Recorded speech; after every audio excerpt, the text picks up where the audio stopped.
¿Te llegó el mail hoy de la inscripción?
¿Están grabando?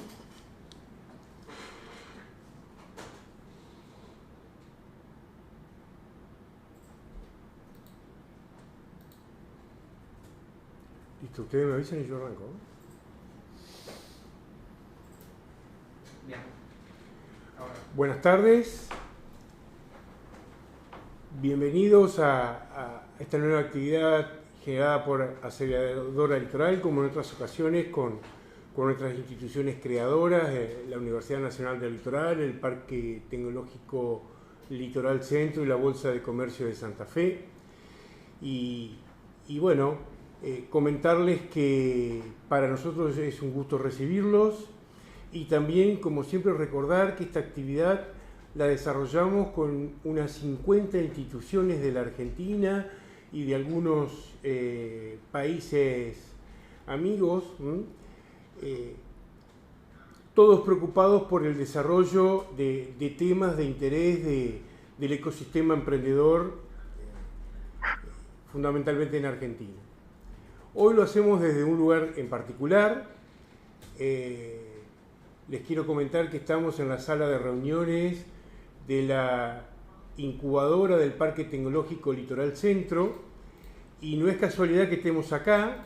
Me acompaña Norberto Nigro, que es el presidente del Parque Tecnológico, que nos va a dar la bienvenida, les va a comentar por qué estamos acá y en qué marco, y lo va a presentar al orador y le va a pasar la palabra, todo en muy poquitos minutos. Norberto. Bueno, Daniel, buenas tardes a todos. Muchas gracias, Daniel, por la introducción. Muchas gracias por elegir estar acá en el parque por esta actividad que la verdad que nos llena de placer y de expectativas también para escucharlo al doctor Hugo Cantis. Para quien no lo conoce, Hugo es el fundador y director del PRODEM. Es director del seminario Taller para Profesionales del Ecosistema Emprendedor de América Latina. Es experto internacional y conferencista en diseño y evaluación de políticas de emprendimiento dinámico y fomento del ecosistema. Es coordinador del área de investigaciones sobre emprendimiento de la Universidad Nacional de General Sarmiento, director de la Maestría en Economía y Desarrollo Industrial con mención en Pymes de la misma universidad y profesor de grado y de posgrado. En el año 2016 fue galardonado con el premio Startup Nations Award for Groundbreaking Policy Thinking de la Global Entrepreneurship Network por su contribución al cambio de mentalidad de los gobiernos de la región hacia un enfoque sistémico y el emprendimiento dinámico. Es autor de diversos libros y artículos en la temática y miembro del comité de varios journals como el Journal de Venture Capital. Antes de darle la palabra a Hugo, quisiera solamente decir que para el Parque Tecnológico este tema es de vital importancia. Nosotros estamos alineados con la línea de pensamiento de que las empresas de base tecnológica en la región tienen que prosperar y mucho, y el parque está justamente para eso, junto a la aceleradora, junto a la universidad, junto a la Bolsa de Comercio. Y antes nuevamente de darle la palabra a Hugo, y esta actividad obviamente la estamos desarrollando en el marco de los 20 años del Parque Tecnológico Litoral Centro. Es una de las tantas actividades que hacemos y en este caso es un gran placer escucharlo a Hugo. Antes de darle la palabra a Hugo, voy a pedir que todo el mundo encienda sus cámaras con el fin de poder hacer una captura y poder quedar registrados en este evento que consideramos de mucha importancia. Gracias a todos por participar.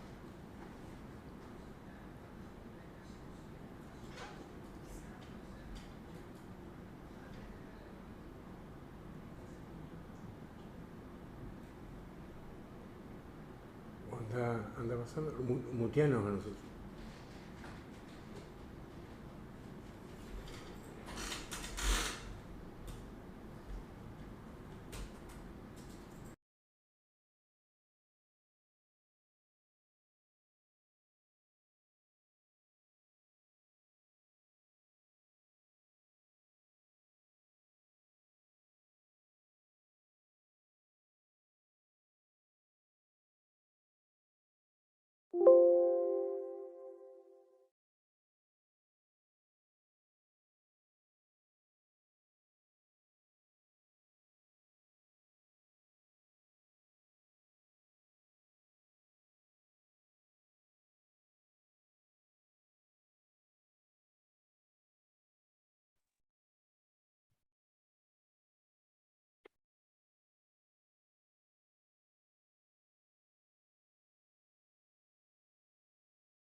Bueno, acá Jessica me está dando la palabra.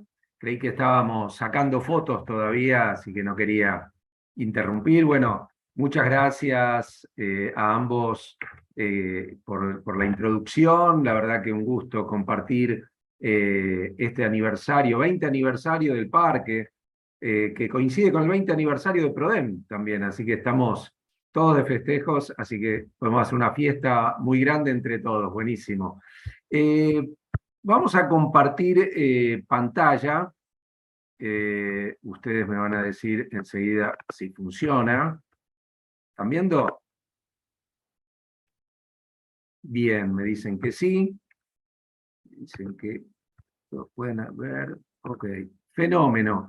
Bueno, cuando me invitaron para participar de esta conferencia, fue en un contexto en el cual estábamos viendo construyendo y analizando mucha información sobre el tema de unicornios.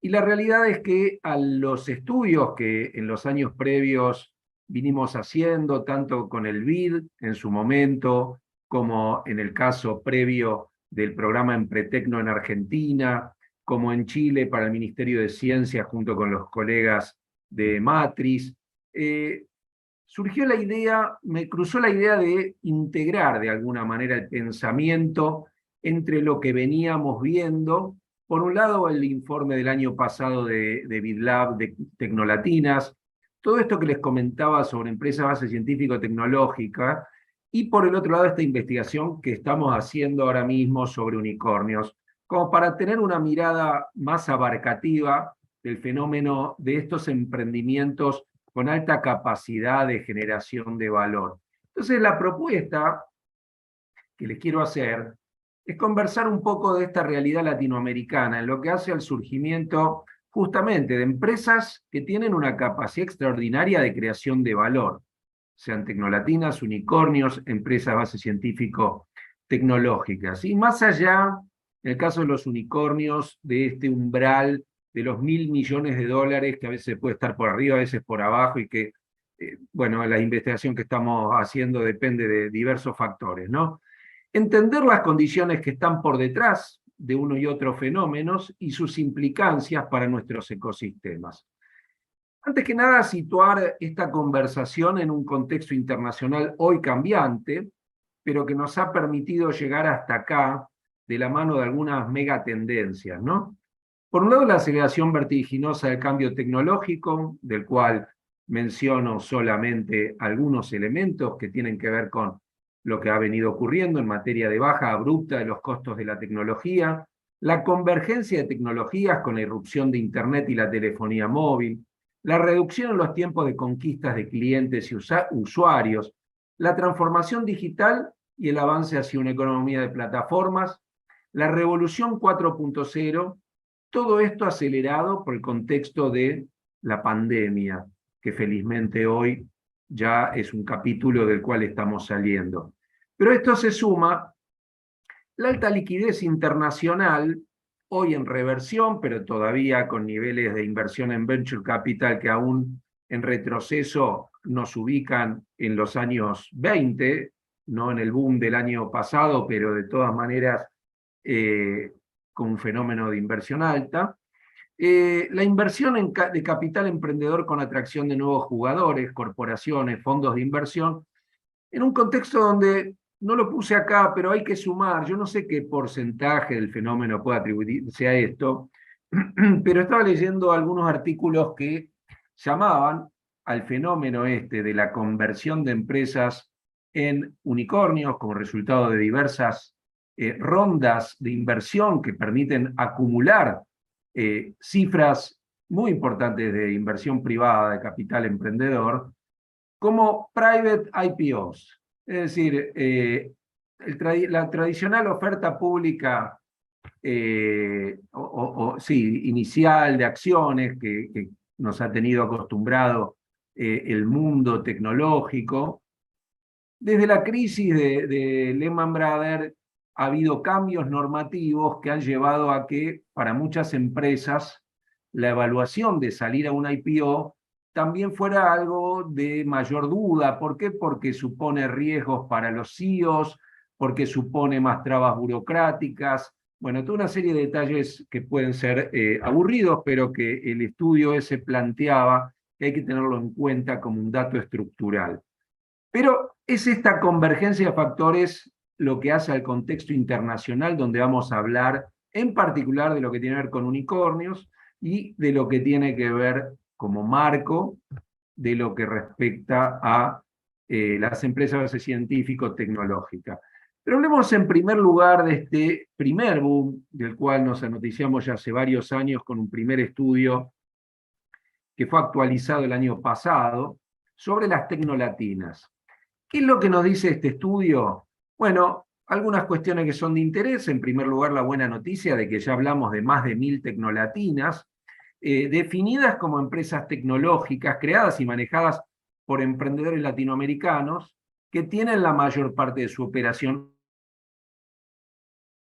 aquellas que tienen inversiones privadas por más de $1 millón y una evaluación estimada de 6 millones o más.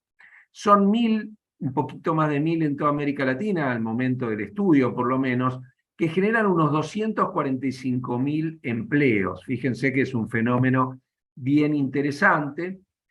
Una comparación que allí se hace entre el relevamiento del 2017 y el 2020 muestra multiplicación importante en algunos segmentos, particularmente los que tienen un valor por arriba de los 25 millones, fíjense, multiplicaciones por 2,6, por 5 en la cantidad, en 5,7 en lo que respecta a valor, y en ese sentido hay verdaderamente una buena noticia, porque incluso la evaluación de los ecosistemas medidos por el valor de las tecnolatinas, que es lo que hace el estudio, también refleja un crecimiento muy significativo. Valor generado de 220.000 millones de dólares, fíjense la cifra. Ahora, se trata de un fenómeno, por lo menos en lo que a evaluación respecta, altamente concentrado en Argentina y Brasil. Nosotros en Argentina podemos estar contentos, los brasileros ni que hablar. Pero si hablamos de la región, es un fenómeno muy concentrado. Hay 28 empresas que valen más de 1.000 millones de dólares, que explican el 79%. Concentrado a nivel sectorial, porque fintech e e-commerce, ¿sí? Mundos más que tienen que ver con el mundo digital que con las en Chile. Fíjense, en Chile hay tantas como Argentina, pero no el mismo valor. Aclaro, este valor está muy influido por la evaluación de los unicornios, de Mercado Libre, de Despegar, de Globant. En Chile hay 78, pero no tienen este mismo valor, y ahí empieza el primer vínculo con el tema unicornios.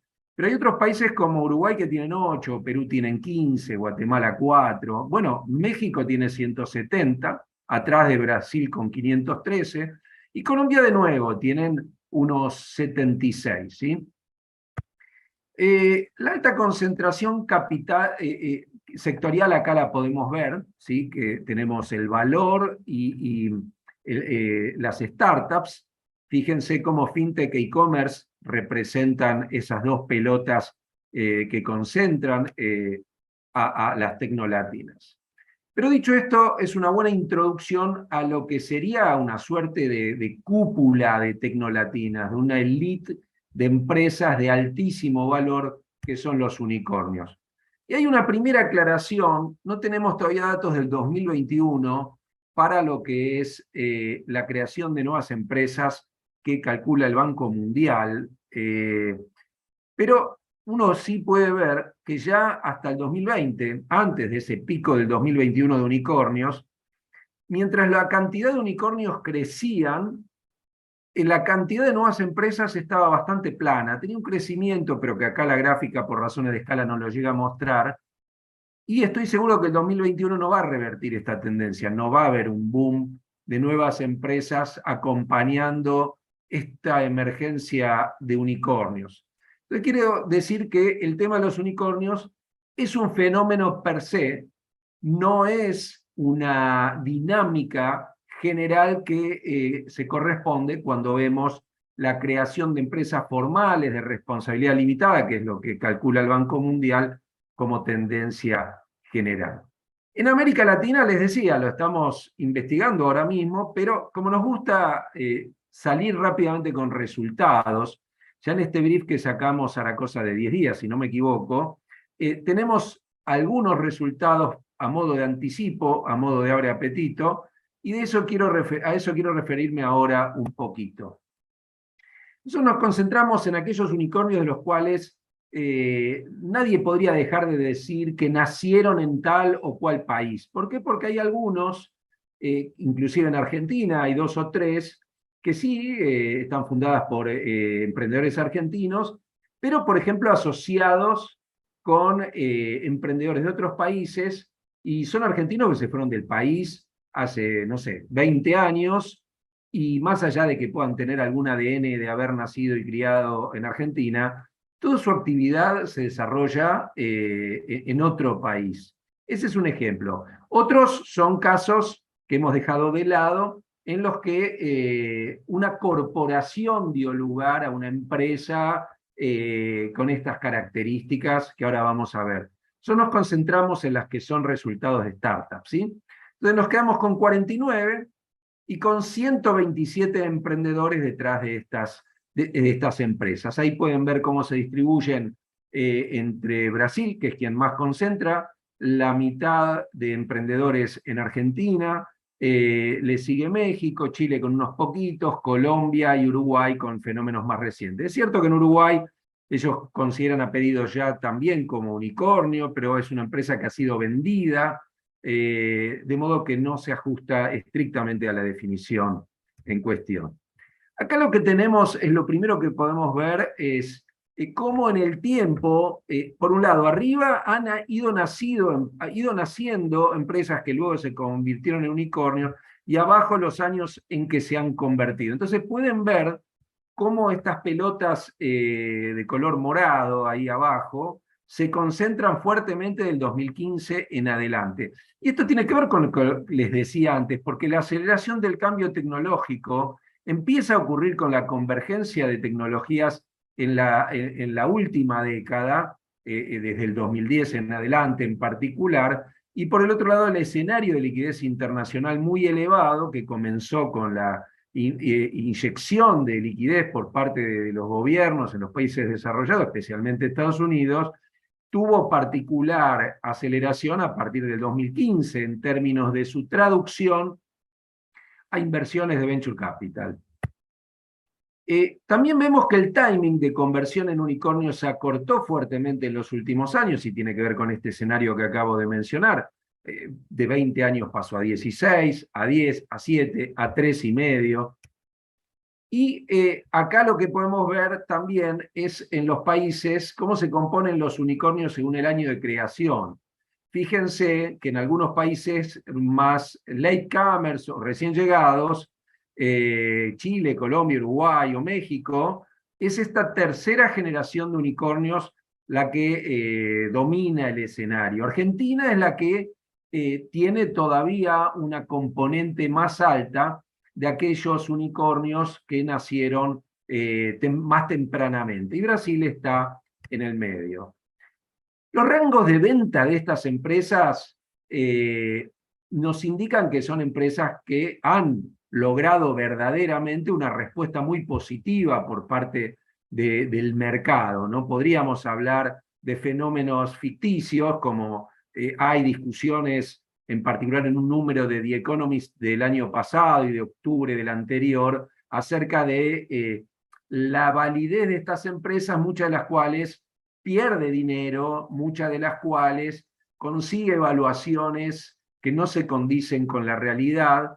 No tenemos el tiempo para detenernos en estos argumentos, pero acá lo que podemos ver, en coherencia con diálogos que tuvimos con algunos inversores latinoamericanos, es que eso en América Latina no estaría pasando, en Argentina tampoco, en igual proporción como en otras latitudes. Esto es, los fenómenos artificiales de evaluación de las empresas. ¿Por qué? Porque son empresas más ligadas a necesidades reales, con respuestas más positivas, concretas, materiales de parte de los mercados. Entonces acá podemos ver cómo esta distribución de los rangos de ventas anuales aparecen. Y anticipó, por supuesto, las empresas más de reciente conversión en unicornio son las que tienen los menores valores.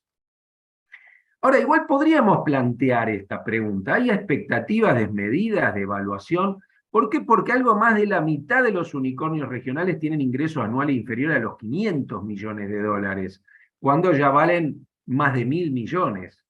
Entonces, hay un interrogante acerca de cómo este efecto del cambio, o mejor dicho, acerca del efecto del cambio de escenario financiero internacional.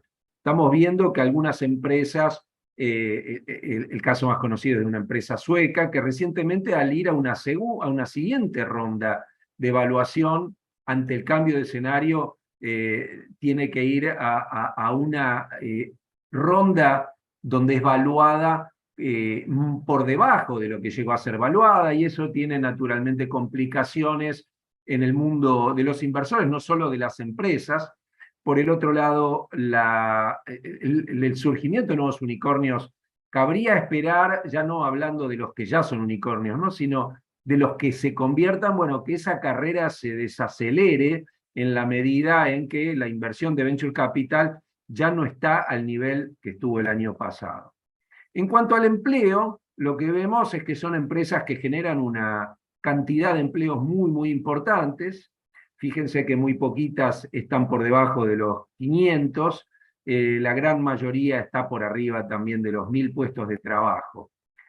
Y ahí nos detenemos en algunas cuestiones que son relevantes para entender este fenómeno en términos de qué tan extendido, por supuesto, en fenómenos que naturalmente son una minoría de las empresas, y esto va a seguir siendo así, pero qué tanto cabría esperar que el fenómeno se extienda o se siga extendiendo. No nos olvidemos que cuando en el 2013 se acuñó el término unicornio, fue precisamente porque eran muy pocas, eran unos pocos cientos, y antes menos aún.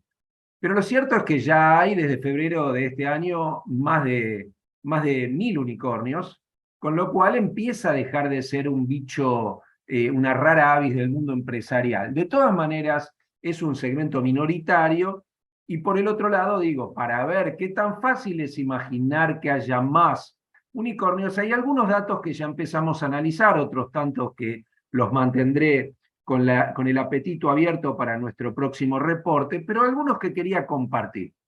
Fíjense la formación de los fundadores, ¿sí? Y esto es muy importante porque son cosas en las que los inversores se fijan.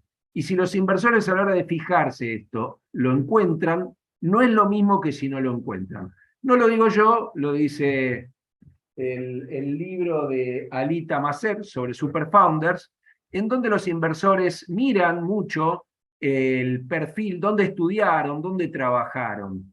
Algunos colegas brasileños del mundo inversor tienen alguna hipótesis también, no solamente ligada a que dime dónde has estudiado y te diré la reputación que mereces, sino creen que en América Latina hay algunos fenómenos probablemente avalados por alguna necesidad de señalización en un contexto de incertidumbre, pero en otros casos alguna consideración, por lo menos en Brasil, de cierto sesgo, no sé si me animo a decir discriminatorio, pero que se da en el mundo en Brasil, al parecer, en el mundo del venture capital, y algunos colegas que son CEOs de empresa en América Latina lo extienden al mundo corporativo. Yo no podría decir que esto sea así, pero bueno, se alude a la dificultad de que haya CEOs de color en Brasil, o inclusive CEOs que no sean de origen europeo,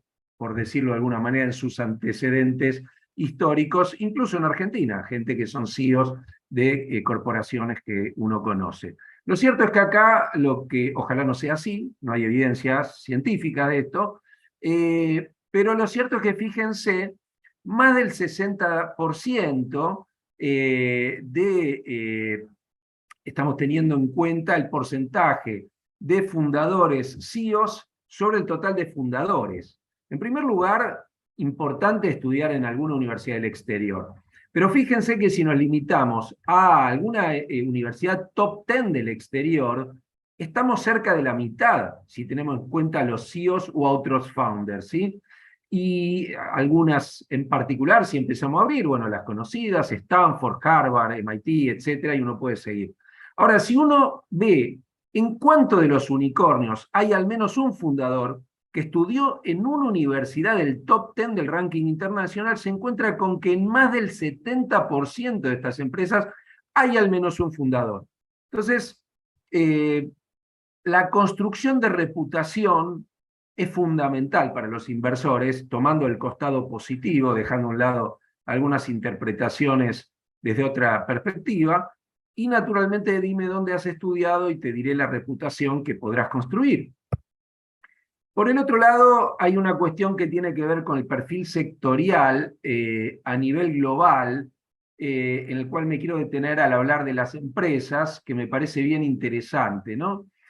Cuando lo vemos, vemos en América Latina una menor concentración que en América Latina en las verticales que se dan aquí, donde hay mucho, de nuevo, como en Tecnolatinas, mucho e-commerce, mucho internet service, mucho fintech.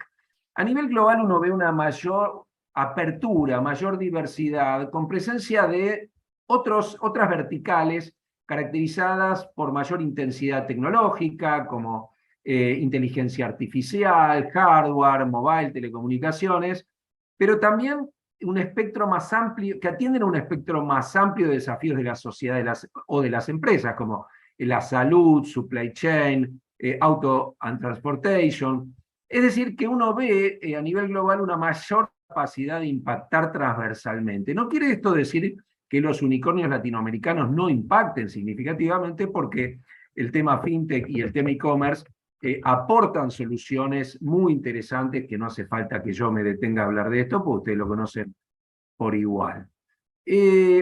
Ahora, hay otra cuestión de los unicornios que es interesante, no solo dónde estudiaron, sino dónde trabajaron, ¿no?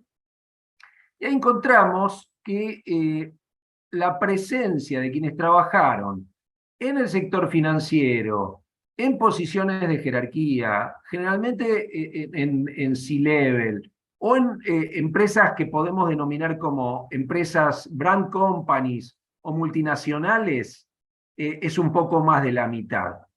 Que tienen experiencia emprendedora previa en muchos casos, con empresas que han logrado tener éxito, en otros que aún la mantienen. Estaba viendo los otros días el caso de Spotify en Netflix, y es una combinación de ambas, porque Daniel Ek había vendido su empresa, pero su socio la mantenía, y esto no es menor. Ellos dicen ahí en la serie, no somos cualquier startup, somos una startup que de movida parte pudiendo invertirle 10 millones de dólares, no de inversores, sino de nosotros mismos, y eso en el tiempo alimentado por la otra empresa, la del socio.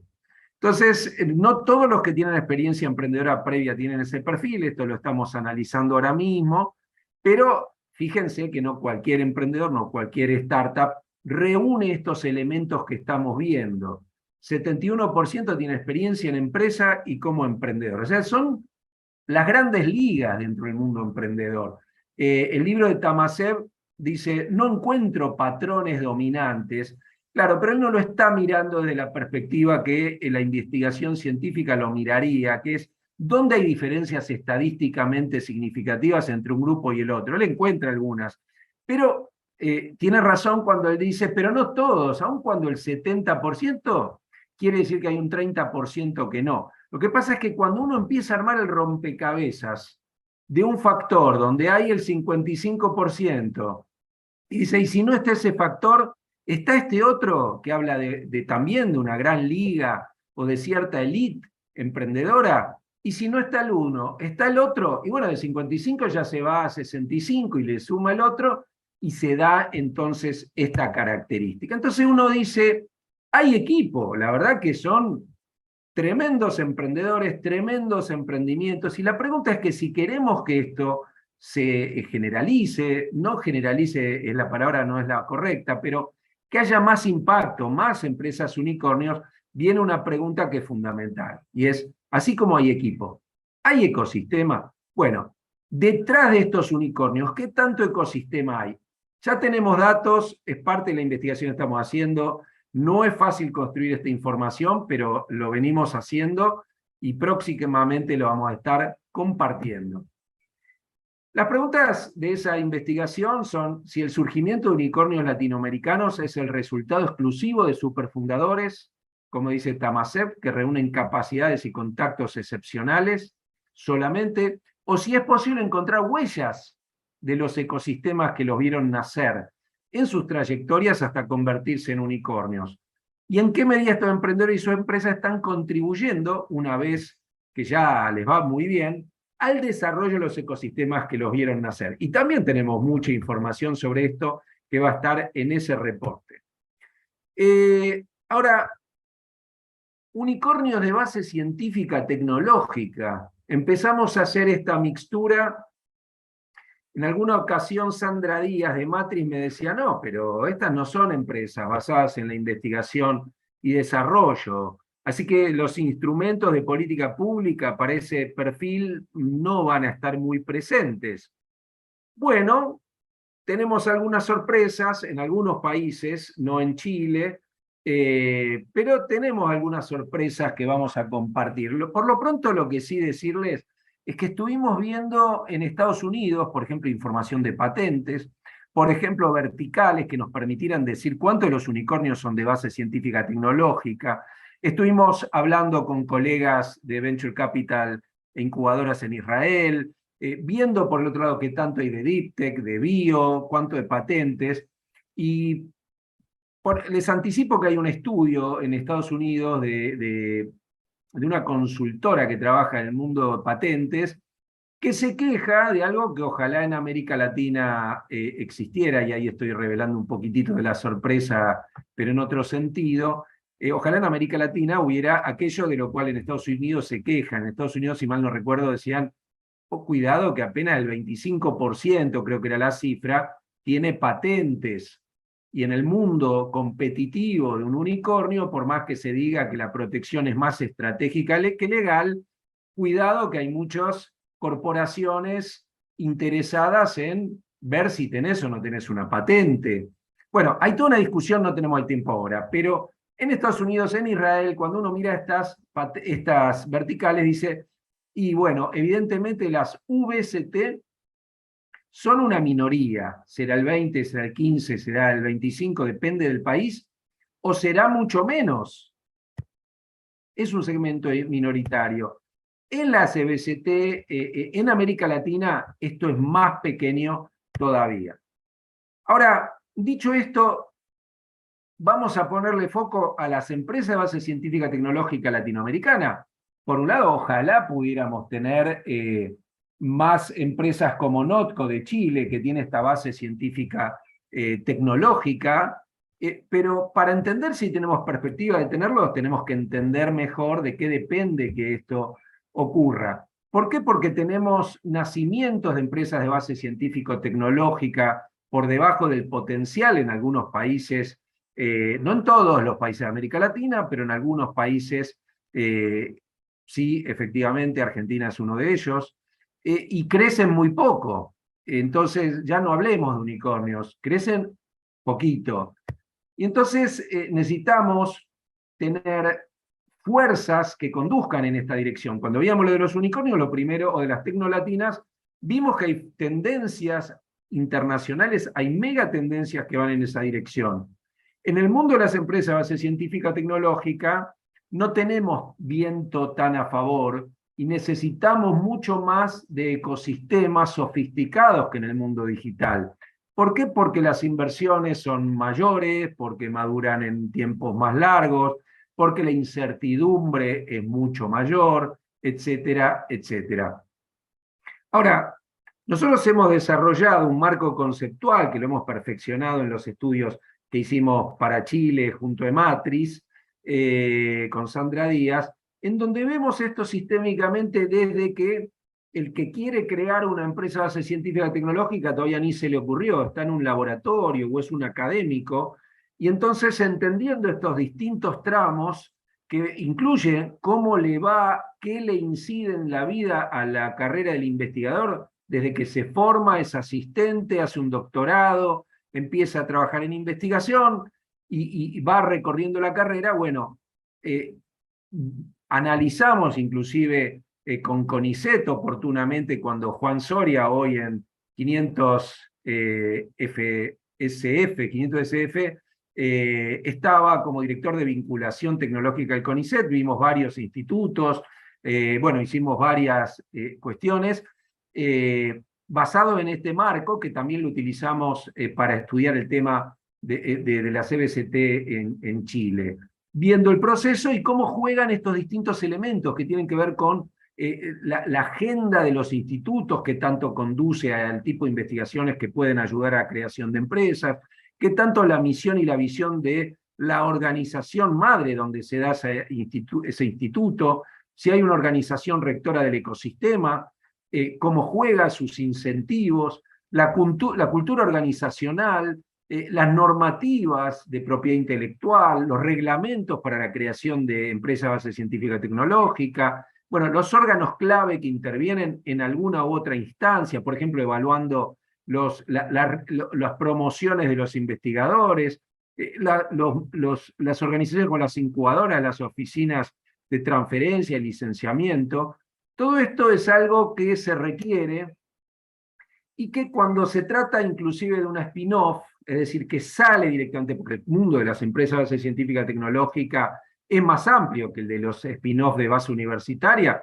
Muchos de las empresas de base científica y tecnológica salen de una conjunción entre empresas, investigadores o investigación que se hace en empresas, pero estas spin-off pueden ver cómo estos distintos hitos del proceso de transformación de resultados de I+D en una empresa, bueno, requiere un conjunto de condiciones micro, meso y macro, que en el estudio que hicimos en Chile concluimos con este cubo para dar cuenta de algunas dimensiones sistémicas fundamentales, que en la micro tiene que ver, cuando uno vemos los equipos, con que haya equipos, recursos y redes especializadas de alta calidad, que haya potencia del emprendimiento en materia de tecnología y modelo de negocio, y a nivel de la meso, es decir, de la institucionalidad de las universidades, de los institutos de investigación, bueno, cómo juega ese ecosistema interno.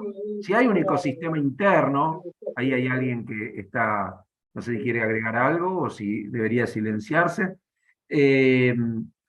con sus normas, su cultura organizacional, infraestructura, soporte, etcétera, cuando esto está desarrollado en alto grado, contribuye y tanto más cuanto se articula con un ecosistema externo. Y después a nivel macro, lo que tiene que ver con normas y regulaciones para los investigadores, para los sectores de tecnología, y las políticas públicas, ¿no? Que tienen que ver con el desarrollo de la industria del capital emprendedor, con el desarrollo de capacidades sistémicas, etc. Entonces, es ahí arriba, en ese cubito donde dice sistema de spin-off fértil y potente, que esto ocurre. Para que esto ocurra, el otro día en un grupo que se armó acá en Argentina de mucha gente que trabajamos en el tema, incluyendo desde los que estamos desde hace 20 años o más en el tema, alguien que está en el mundo del capital emprendedor, ahora en el del Corporate Venture Capital, no sé a propósito de qué, dijo algo así como, olvídense, hay muchas otras oportunidades de inversión más atractivas que las empresas de base científica tecnológica, así que esa es una batalla perdida.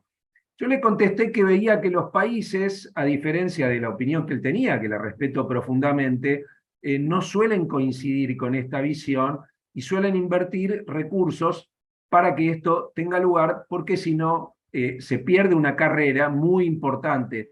Quiere decir que las tecnolatinas o los perfiles más del mundo que hablábamos antes, desde el punto de vista de las verticales, no sean muy buenas noticias. Pero este es otro juego más sofisticado en el cual, en la medida en que se viene invirtiendo recursos públicos muy significativos en algunos de nuestros países, bueno, ponerlo en valor para que se creen estas empresas es fundamental. Por otra parte, las propias corporaciones cada vez más van a necesitar y están incursionando en mecanismos de innovación, en estrategias de innovación abierta, que por supuesto no cualquiera va a jugarla con empresas de base científica tecnológica. Pero la pandemia nos mostró la relevancia de tener estas capacidades, de tener estas empresas, y la verdad es que con el tiempo se han ido sumando ejemplos de que este es un camino posible, un camino en el cual los amigos del Parque Tecnológico Litoral Centro hace 20 años vienen empujándolo. Ahora, también quería compartir, también puedo dejar acá, sí, porque me pasé de tiempo, nosotros hicimos para el BID un estudio que nos permitiría mostrar muy rápidamente, en 5 minutos, en qué punto de partida, en qué punto estamos en materia sistémica para que este fenómeno ocurra y dónde tenemos brechas. Yo le voy a dedicar 5 minutitos nada más a esto para que podamos después, creo que hay un videíto y hay un tiempo para que ustedes escriban las preguntas y después podamos conversar. A ver, algo que mirábamos en ese dibujito, en ese marco conceptual, la importancia de la formación de los futuros investigadores, que tanto en los estudios cualitativos muchos hablan del chip, de la cabeza de los investigadores como una primera cuestión que hace falta que exista, no necesariamente para que ellos sean los emprendedores al final del camino o al cabo de unos años, pero sí para que se metan en el baile del emprendimiento. Y entonces la formación que tanto los vincula con la opción de crear una empresa de este tipo, bueno, la gran mayoría, más de 2/3, opinó que no se da esa formación.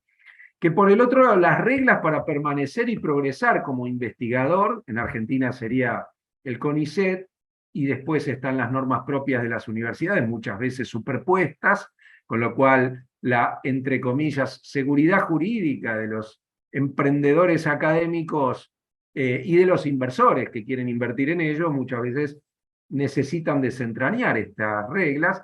Me acuerdo cuando hicimos el estudio para el CONICET, había un emprendedor académico de la Universidad del Centro, en Tandil, que casi al unísono celebraba que en un evento lo felicitaban por la empresa que había creado, pero al mismo tiempo tenía que ver cómo resolvía que el CONICET lo estaba por dejar afuera de la carrera, porque claro, el tiempo es uno solo, y le había dedicado el tiempo a crear la empresa, no a seguir publicando papers. Entonces, ahí de nuevo. Después nos dijeron, a ver, el reglamento de evaluación de proyectos tecnológicos del CONICET sería una buena ventana para esto. ¿Y qué es lo que ocurre? Y muchos nos dijeron, bueno, pero muchos de los evaluadores son muy tradicionales. Entonces, puede que ellos cuando evalúen después no apliquen la vara como aquellos que pensaron que eso pudiera ocurrir. Es probable que con el tiempo esto va evolucionando en la medida que los jurados, los evaluadores van cambiando también su chip. La importancia de la transferencia, en qué medida las agendas de investigación se vinculan a los problemas productivos de la sociedad, fíjense que ahí tenemos otro problema. Los centros de investigación dan importancia a la creación de estas empresas, otra cuestión a abordar. En los proyectos de investigación, ¿se prevé, por ejemplo, como en Israel, su potencial de comercialización? No. ¿Hay oficinas de transferencia en América Latina? Yo doy a veces ejemplo de Argentina, pero esto es América Latina, recuerdo esto, no se olviden. ¿Hay oficinas que tengan de transferencia con las capacidades de recursos apropiados? Bueno, acá se empieza a dividir, parece que en algunos casos sí. Si se articulan con el resto de las organizaciones del ecosistema, algunas sí, pero son una minoría, hace falta más. ¿Hay incubadoras, aceleradoras que apoyen a estas empresas? Bueno, ahí cambia el signo, fíjense, 71% en verde quiere decir que hay incubadoras y aceleradoras, pero lo que falta también son espacios de encuentro entre investigadores, emprendedores e inversionistas. Se están desarrollando, pero a un ritmo que todavía permite decir que en América Latina esto es un tema pendiente. Y las normas, bueno, da todo mal, acá esto ya lo anticipé, y esto tiene que ver con una cuestión básica de si permiten dedicarle tiempo a crear una empresa base científico-tecnológica, porque si tienen que pedirse una licencia, que muchas veces pueden hacerlo, bueno, pero si se quedan sin el sustento para vivir, para alimentarse.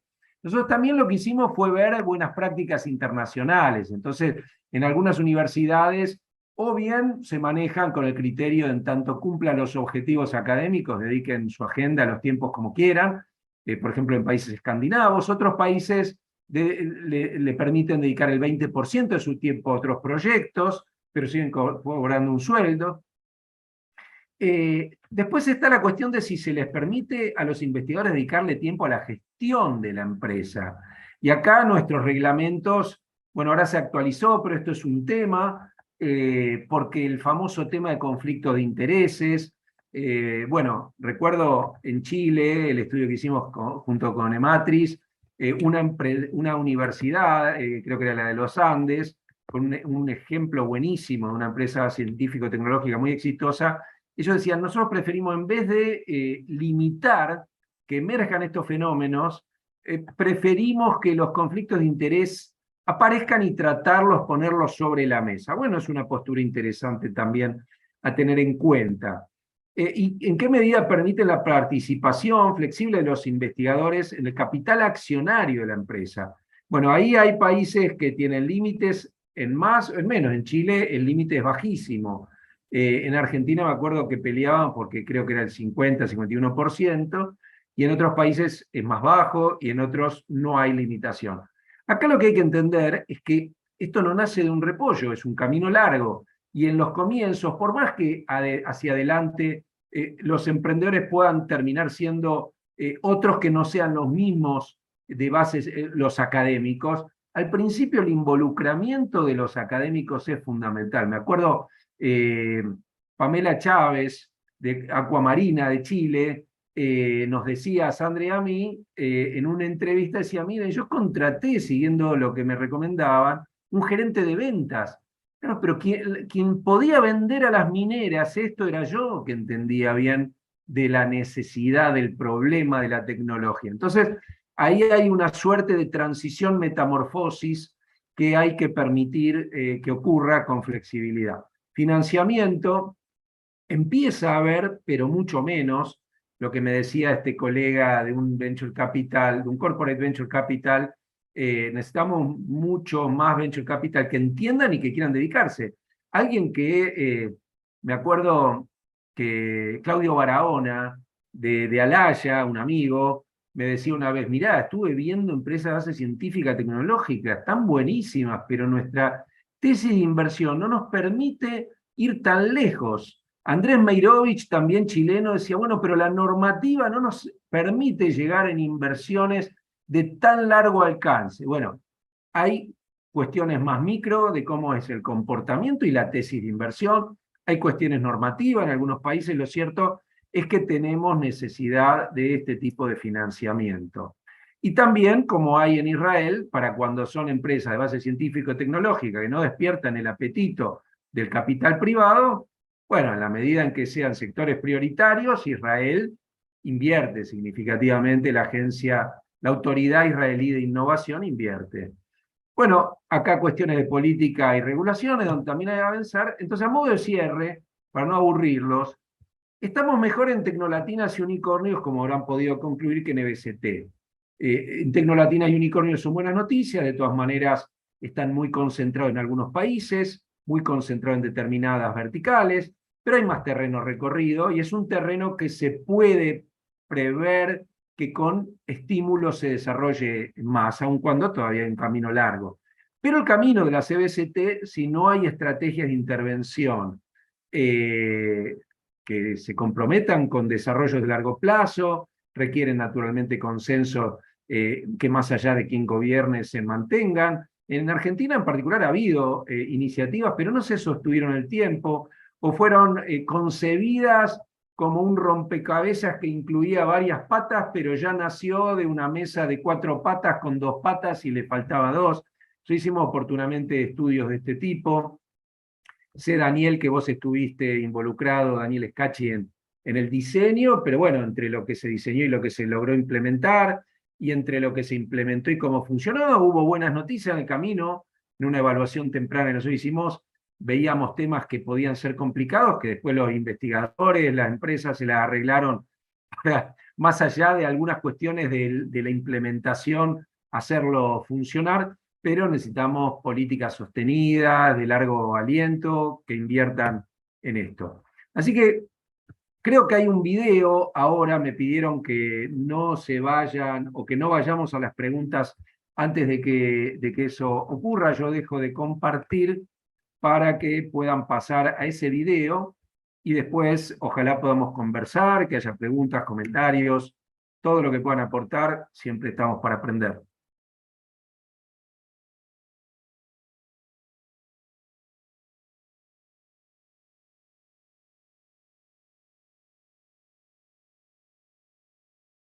Yo el video no lo tengo, creo que No, ahora la mandamos un gente video que simplemente del nos Litoral damos unos pequeños entendí 3 bien lo del minutos. video, ¿no? Ahí, Daniel, me parece.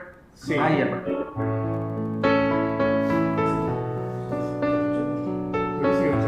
¿Cómo es, muchacho? No sé, se escucha. Cerró el micrófono.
Sí, señor.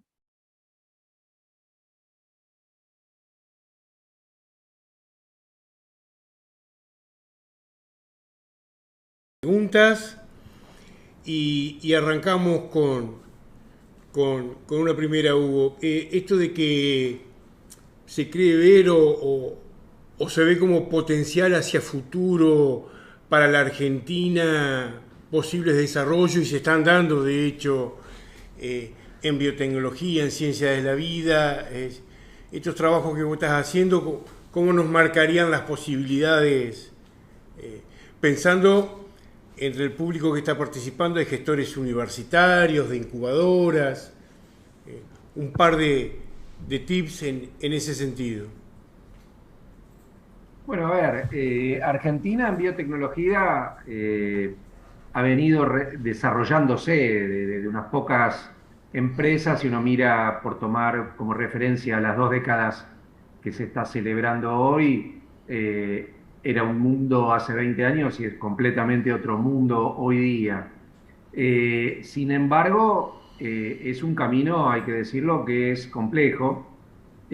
Aquellos que lo llevan adelante tienen, por un lado, algunos puntos a favor hoy día que no tenían en ese momento. Me refiero concretamente a plataformas de apoyo como la aceleradora del litoral. Hay algunas otras organizaciones que también trabajan, hay unas 3, 4 organizaciones que trabajan en este campo en Argentina. Y bueno, han surgido recientemente fondos importantes para invertir en este tipo de tecnología, de tecnologías, de este tipo de emprendimientos, y eso es muy auspicioso. De todas maneras, necesitamos un desarrollo a nivel de ecosistema que hoy todavía creo que tenemos que revisar, tanto en lo que tiene que ver con la meso institucional del cubo que antes planteaba, como también, bueno, hay, a nadie escapa, cuestiones macroeconómicas que Argentina necesita resolver, porque por más que los emprendedores siguen adelante, no quiere decir que ese viento no le pueda jugar a veces a favor, a veces en contra, y a veces muy cambiante, ¿no? Entonces yo creo que sí, que hay hoy un escenario en materia de lo que es la micro y la meso, mucho mejor, pero todavía falta mucho más, ¿no? Es decir, necesitamos que haya más acompañamiento desde la política pública. Sé que la agencia, el Ministerio de Ciencia y Tecnología, de hecho, tiene un proyecto en el cual, con el Banco Mundial, en el cual van a apostarle a esto. Pero es un camino por recorrer que requiere todavía de la conjunción de esfuerzos público-privado en mayor medida y en un contexto más estable a nivel macroeconómico, más armónico que lo que hay hoy día, ¿no?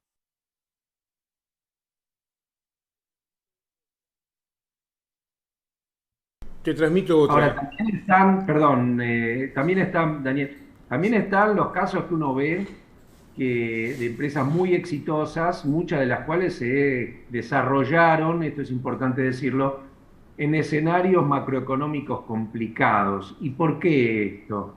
Bueno, porque si uno tiene una buena oportunidad, tiene una buena propuesta de valor, muy innovadora, es en esas etapas donde no solo en Argentina, sino en general, hay ciertas cuestiones que se ven facilitadas, paradójicamente, como ser acceso a determinados proveedores, acceso a talento. Bueno, hoy este es un tema que probablemente hay que analizarlo más en profundidad porque ya se desarrolla no solo dentro de las fronteras de un país, sino que la competencia por el talento es internacional. Pero bueno, hay cuestiones también que tienen que ver con, sistémicamente hablando, en adición a lo que antes señalaba, hay cuestiones, hace poco estaba en un seminario con Lilia Stubrin, y que ella hizo un estudio sobre las empresas de base, empresas biotecnológicas, y ella planteaba una cuestión que a mí me dejó pensando mucho, porque ella decía, bueno, la proliferación de startups Decía, cuidado con que no se mate a la gallina de los huevos de oro, entendiendo que muchos científicos estaban yendo a trabajar a startups. Sin embargo, valorando mucho este comentario de Lilia, a mí me parecía que había que mirarlo desde otra perspectiva. Primero, bueno, muchos de casos se van a trabajar a empresas.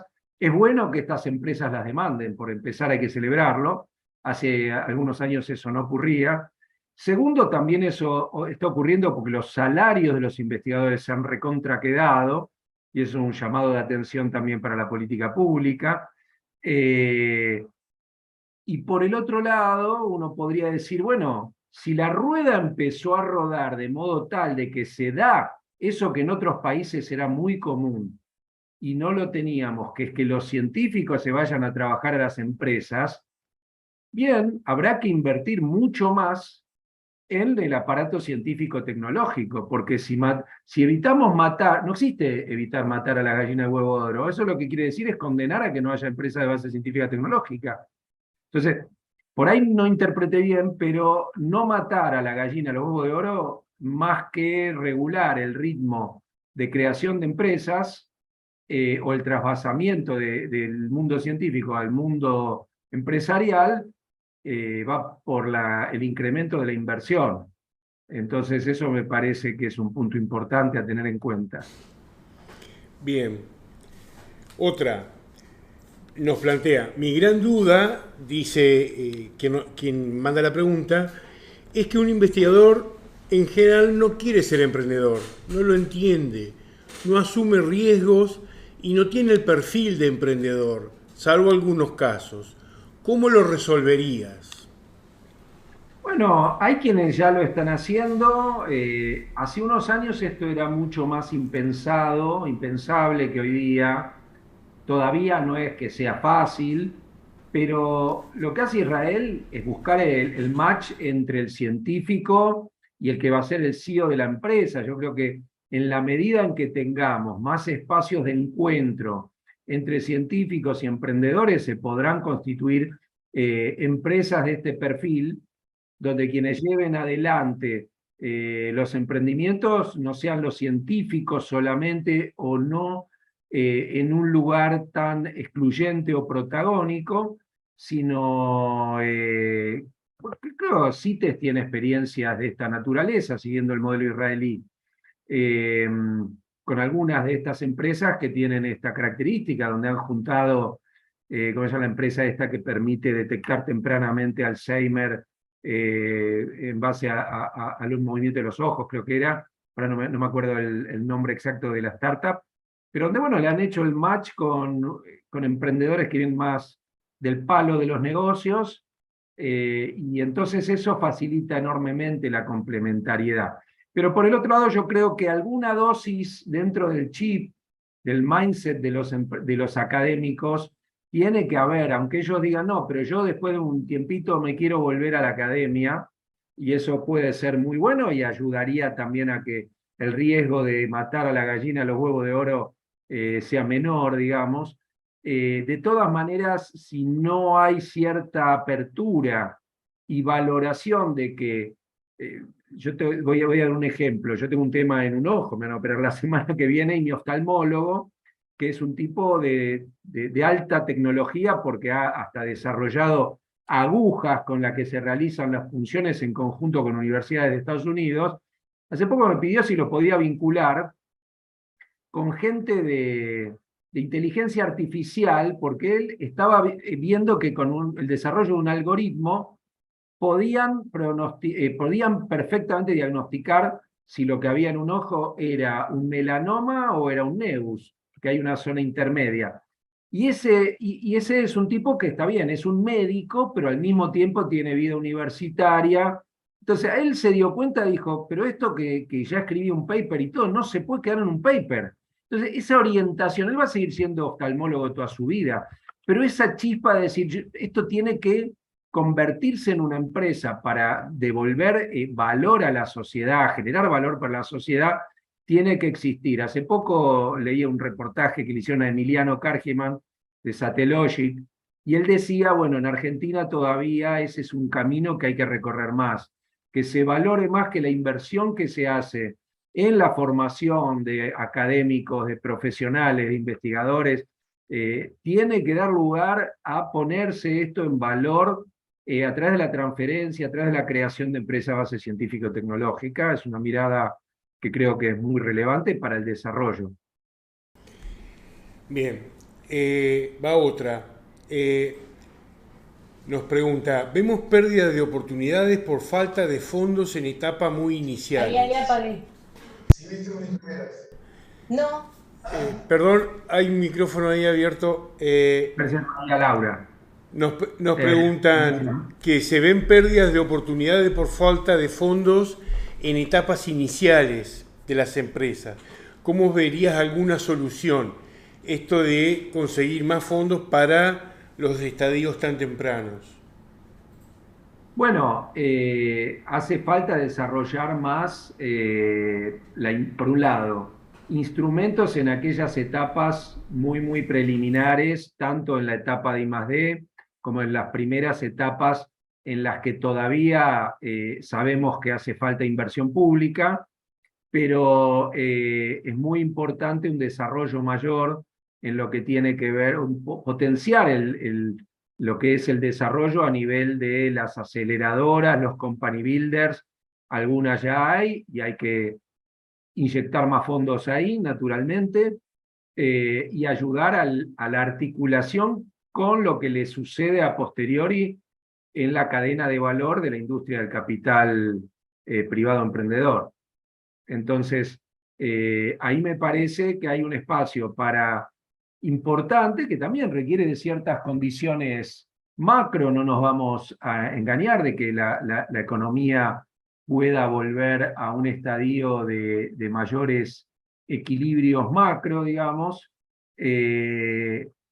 Eso me parece que es relevante, pero hacen falta políticas públicas más proactivas en lo que tiene que ver con el mundo de la ciencia y la tecnología y el desarrollo del venture capital. Por eso decía, el Ministerio de Ciencia, la agencia, tienen este programa con el Banco Mundial, creo que es un fondo de 50 millones de dólares. Entiendo que el último diálogo que tuve con Fernando Peirano habrá sido hace 3 meses. Deben estar después no hablé con Fernando, deben estar en proceso de implementación. Pero ahí me parece que también es importante estimular esa cadena de valor, incluir al mundo de las corporaciones interesadas en la innovación. De hecho, volviendo al tema de los unicornios, hay alguna de las pocas investigaciones sobre unicornio que muestra que cuando quienes invierten son corporate venture capital, eso ayuda enormemente en la ruta de la conversión en unicornio. Estamos investigándolo si en América Latina eso es tan así, vamos a ver. Pero bueno, ahí hay camino por recorrer. Entonces, este es un camino donde al mismo tiempo tenemos que estar generando las condiciones que impulsan y facilitan esto, pero al mismo tiempo la propia creación de las empresas de biotecnología, de otros segmentos de base científica y tecnológica, van ayudando a desarrollar el ecosistema. ¿Por qué? Esto es muy importante tenerlo en cuenta. Cuando uno mira los ecosistemas de América Latina, esto se ve más en el mundo tecnolatina o unicornio, las generaciones de emprendedores, a medida que van prosperando, van dando lugar a una fuerza fundamental de lo que es nuestro modelo dinámico evolutivo de ecosistemas, que es justamente la fuerza dinamizadora de los emprendimientos. Aquellos emprendimientos pioneros, cuando tienen éxito, se reciclan y crean aceleradoras, se reciclan y crean fondos de venture capital. Una de las diferencias centrales entre los países a los que les va muy bien en estos juegos, a nivel de los fondos de venture capital, es que quienes lideran los fondos de venture capital fueron antes emprendedores, o si no que tienen un emprendedor in residence, pero esa mirada emprendedora, ese liderazgo emprendedor metido en las propias organizaciones del ecosistema y en el mundo del venture capital es fundamental. Está empezando a ocurrir cuando uno mira un CASEC o cuando uno mira un Newtopia, empieza a ver algunos ejemplos, o mismo cuando uno ve una Laya, uno empieza a ver estos fondos con protagonismo de emprendedores. Aún así, eso no quiere decir que siempre tengan una tesis de inversión que permita llegar tan temprano y mucho menos a un mundo como es el de las empresas de base científico-tecnológica. De ahí hace falta una política pública agresiva y bueno, y ojalá que este esfuerzo de esta iniciativa del Ministerio con el Banco Mundial ayude a ir en esa dirección. Fondos con, por lo mismo que vos explicás, mucha experiencia por lo que ya ha venido ocurriendo en Tecno, no en empresas de base científica, e instituciones con cierto prestigio en desarrollar. Si es factible o sería deseable justamente políticas públicas que promueva alianzas en este tipo, ¿no? Vos sabés mirar y comprender la tecnología y vos sabés de expansión de negocios. ¿Cómo lo ves a eso? Y habría que explorarlo. Así a simple vista luce interesante, pero como toda política pública hay que hacerla con los actores que tienen que jugar el juego, porque si no, uno después hace el libreto de Hamlet y se encuentra con que para actuarlo lo que tiene es al kiosquero de la esquina. Y entonces interesa tanto el libreto como el escenario, como principalmente si el actor va a querer jugar ese juego. Entonces, yo creo que hay que hablar con los actores, más que lo que yo piense, lo que importa es hablar con los decisores de política, pero también con estas distintas organizaciones. Ustedes están en este mundo, hay otras que están en el mundo más de otras tecnologías, hay inversores argentinos, incluso algunos que han sido pioneros en el Venture Capital en América Latina, que han invertido en unos y en otros. Hay con quién hablar, hay con quién generar estas iniciativas, sin lugar a dudas. Y eso es muy auspicioso. No todos los países tienen esa ventaja de ese recorrido. Bien, y por el otro lado, pero con esto, en esto de integrar equipos, ¿no? Con que el científico no necesariamente se tenga que ir del laboratorio e integrar a los emprendimientos, esto que decimos o se suele llamar emprendedores profesionales o emprendedores seriales, que por ahí, al ser más temprano en Argentina, no los tenemos como en otros países. ¿Hay alguna posibilidad acá o hasta en cierto aspecto tomar el desafío en las escuelas de negocios de Argentina, los MBA de muchos prestigiosos que hay en Argentina? Yo creo que sí, que esa confluencia entre esos espacios de intersección, de encuentro, entre el mundo más de la academia, del mundo de quienes están llevando adelante investigaciones con potencial de comercialización, y el mundo de los que están haciendo MBA es fundamental.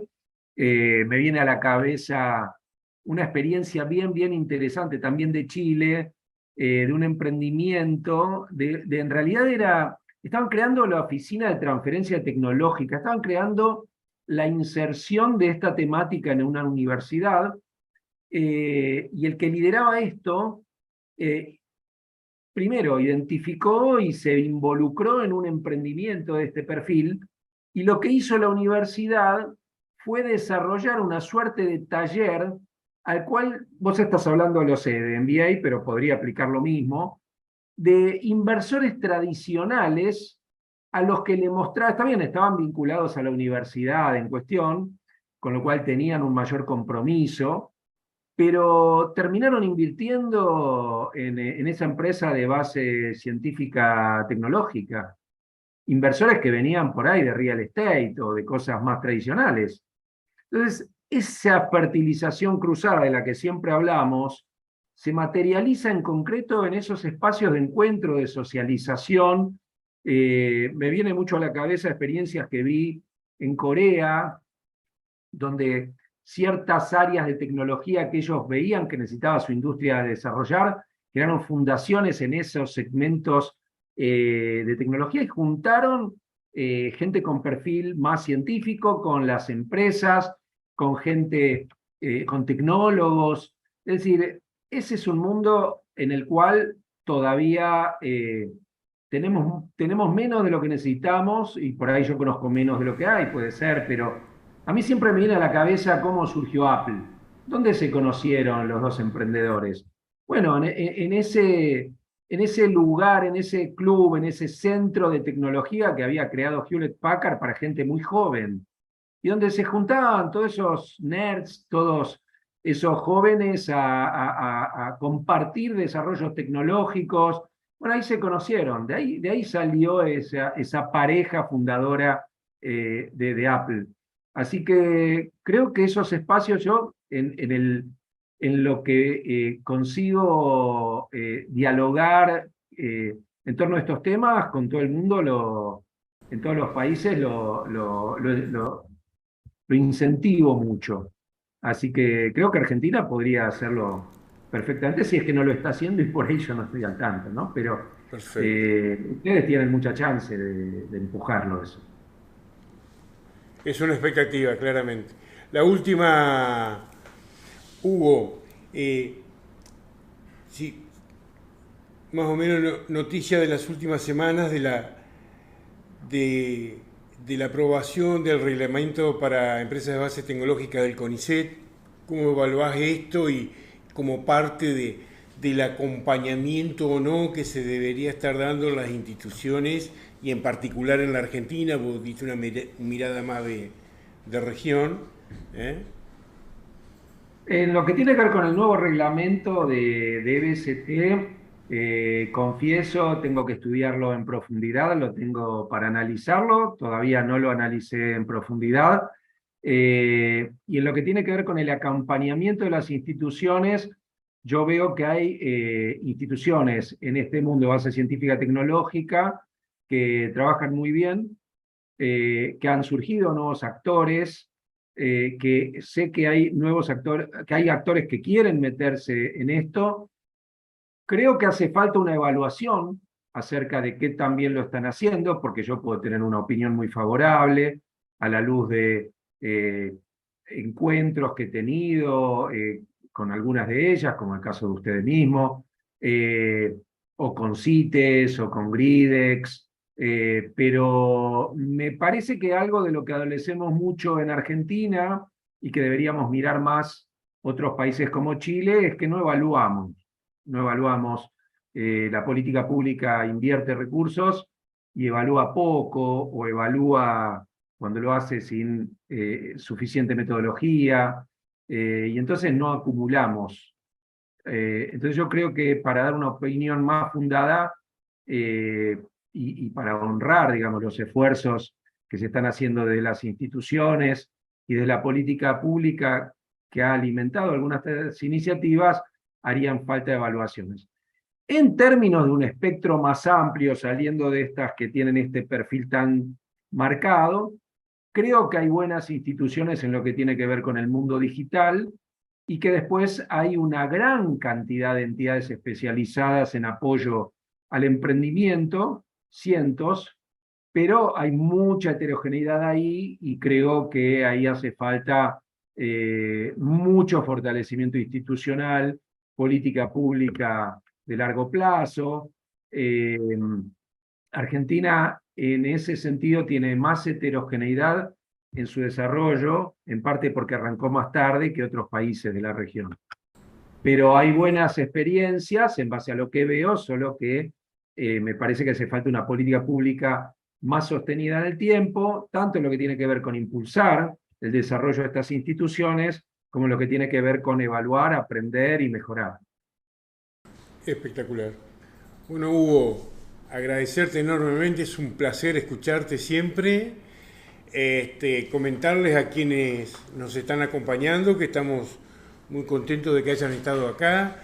Esta charla, como todas las que organizamos, quedan disponibles en el canal de YouTube de la aceleradora, así que pasa a ser material de referencia las reflexiones que hemos estado haciendo. Y también una palabra de agradecimiento a las instituciones que junto con la aceleradora han invitado y han acompañado haciendo difusión de la charla para para que seguramente muchos de ustedes se enteraron y se pudieron sumar. Hugo, muy agradecido y seguramente nos faltará alguna ocasión no tan lejana de que sea presencial y de que te tengamos en Santa Fe para algún otro debate como el presente.